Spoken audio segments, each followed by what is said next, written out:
नमस्कार फ्रेंड्स, मैं पूनम गुप्ता स्वागत करती हूँ आपका अपने यूट्यूब चैनल पूनम के गीत संगीत में। बहुत ही प्यारा सा ये गीत है। कैसा लगेगा आप कमेंट में हमें जरूर बताइएगा और हमें पूरा सपोर्ट आप जरूर कीजिए। नैहर में लाग नाही मनवा, हमार कब जाए गवनवा।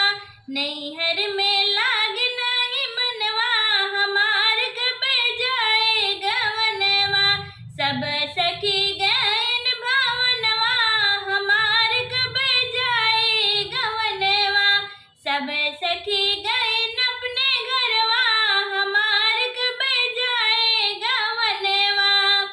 बड़की भाऊजी हमें बड़ दुख दीनी, बड़की भाऊजी हमें बड़ दुख दीनी, बड़ दुख दीनी हो बड़ दुख दीनी।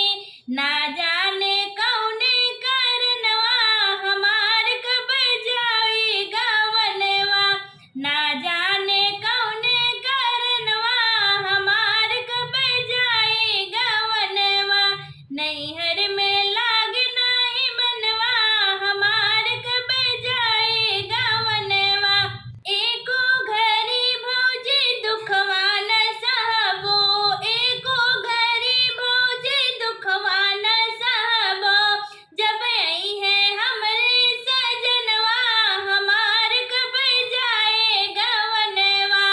जब आई है हमरे सजनवा, हमार कब जाए गवनवा।